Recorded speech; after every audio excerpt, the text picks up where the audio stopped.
Hey guys, just wanted to give you an update here on the Chevelle.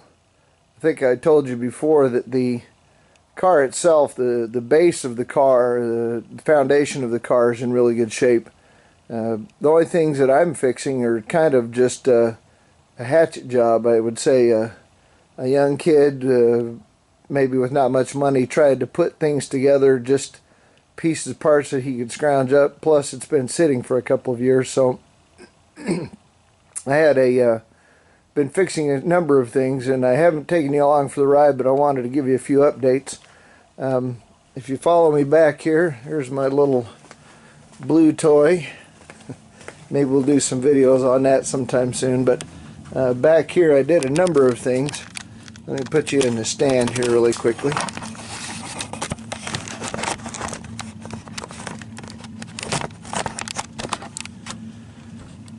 So one of the first problems that we did get the car started, but before we did that, I had the spark plugs out, got some new spark plugs and things.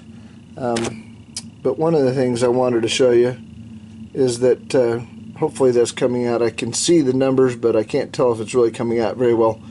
That was a compression test I did while I had the spark plugs out.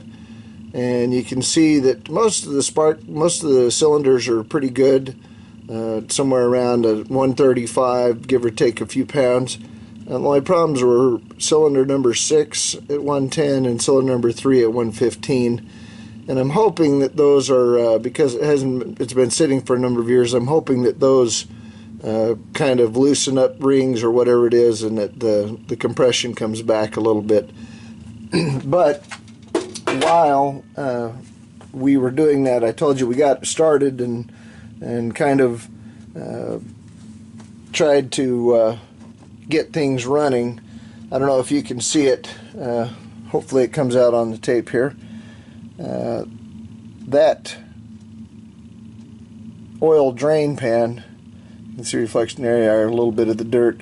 That oil drain pan was wiped totally clean, and then I took the carburetor apart, didn't do a rebuild, but kind of flushed out all the passages and everything so we could get it to idle and run somewhat correctly. That brown liquid is not gas. That was carburetor cleaner and all the things we sprayed out. Like I said, kind of nasty looking there. Also taking it apart, this was the original vacuum line to the booster. This came off of the carburetor, or excuse me, the intake manifold, and went to the brake booster. This was a combination, as it were. This flare fitting, when you do it on the fitting on the intake manifold, the tubing, I somehow can't seem to get it to do it now, but this would slide back and forth, and it was not holding a vacuum. Plus the tube, I originally took it off for that that fitting, that hose clamp, and I was going to replace the hose clamp, but in taking it apart, I also noticed it. See if I can get it to open up there, that it has a pretty bad crack in it all the way around, and that's not the only thing. Plus the hose is not very flexible. It's kind of dry and cracked. So I took that off and replaced it, and we did a number of other things. Along with that vacuum leak, I took off the vacuum line that went to the vacuum modulator on the transmission, and assuming that the line is actually still hooked up, I tried to draw some air through it and could not pull a vacuum at all. It just, air came straight through. So I bought another one of these at good old AutoZone. Felt kind of ridiculous there. The young man didn't even know what a vacuum modulator was. So one of the things that we've been able to purchase, which I really like, one of the fun things versus just to make it work, is this bench seat. A gentleman that had a Chevelle before had this recovered at one point in time and sold it to us for a really good price. It has all the rails and everything on it. One thing it didn't have was a headrest, which we'll have to get separately, but I want to put that in the car. Unfortunately, that kind of leads to a number of things, kind of the domino effect. That shifter is not only on a piece of wood that you can see it there, it's on two pieces of wood you can kind of see there.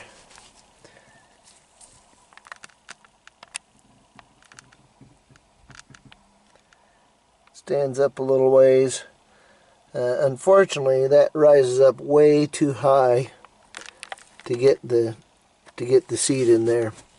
So to get the bench seat in here, we're going to have to take that shifter out.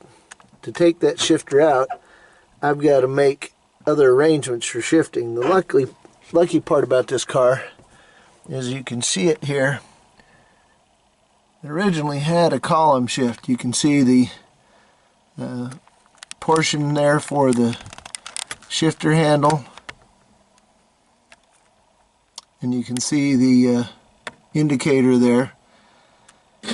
But not only do I have to get the parts for that, and this does work here, but not only do I have to get the parts for that, but I need to get a handle and put in there.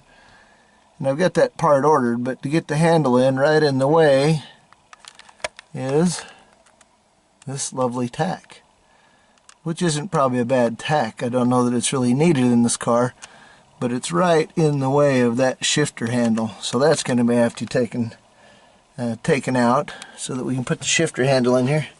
Plus,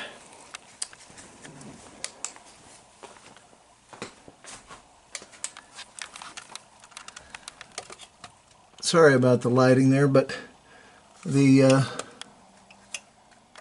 there's the column linkage, and I have a linkage piece that goes down, and if you can see it here,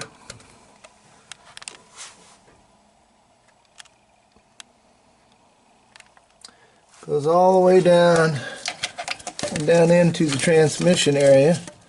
Kind of is just flopping there right now, but the problem with it is that's, I would guess, about 2 feet long, or maybe a little bit longer, and all of the linkage on the transmission is going to have to be changed. So in preparation to change that linkage, I purchased this Low Car Incorporated ACA 1800, which is an adjustable billet column arm kit for the 350, 400, and 700 transmissions. The problem with it is this nice arm here, I haven't measured it, but it's only about maybe 18 inches long. And that I just showed you there is, I would guess, almost 2 feet. So I'm hoping that with this other linkage that goes on the end here, and those other pieces that goes on the transmission itself, I'm hoping that those pieces will allow it to be long enough to work. Otherwise, hopefully, maybe I can put that on the existing shift arm. But we'll bring you back when we get a little bit closer to doing some of this. Alright, so here's a little bit better shot of the linkage. You can see it coming down here and right down here. Move it a little bit with the light, you can see it just dangling. And forgive me for moving you very fast. This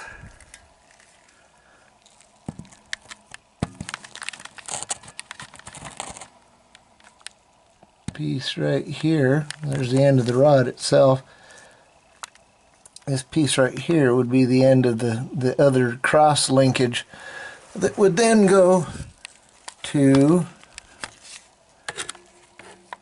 that piece right there on the transmission. You can kind of see the other cable going to it down on the bottom.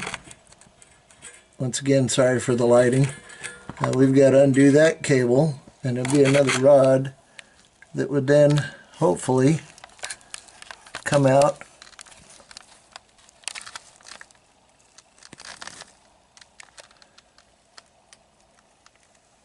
and join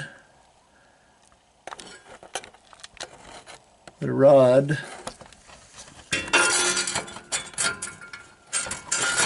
can't quite get it in the shot there, but join the rod and the thing together, the rod and the linkage together. The rod, as I mentioned before, once you put all the linkage on it, is longer than what I expected. Of course, it will be a little bit shorter than that. That's not really all the way on, and neither is this one. But hopefully that'll be long enough. Plus, like I said, this linkage here, I don't know if I can get that all up in the same spot. But that linkage there,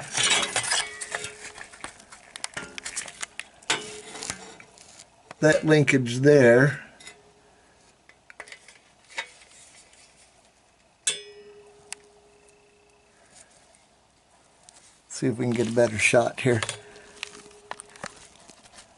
That linkage there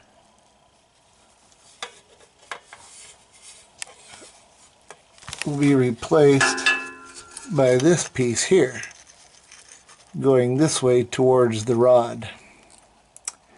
So hopefully that will all, and I'm sorry if I made you sick, but hopefully that will all come together. I'm even hoping that, I don't know about the length of this rod, but the size, if I maybe even grind that down a little bit, we might be able to put the linkage on that, or the end of the linkage, and just reuse this rod instead.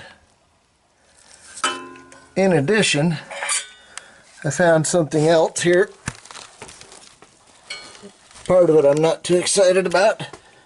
Here's the bottom of the header on the engine. That's relatively collapsed. It still has some flow through it, but I'm hoping that I can at some point in time get the welder out, the torch out, heat that up, and maybe put a screw into it and pull it out to a decent size.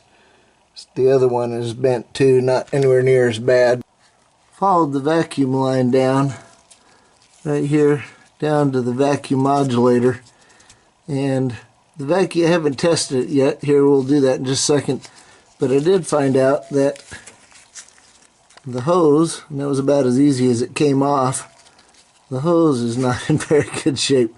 So I may be able to just return the vacuum modulator to Home Depot, or Home Depot, excuse me. I spent a lot of time there for the other part of my life.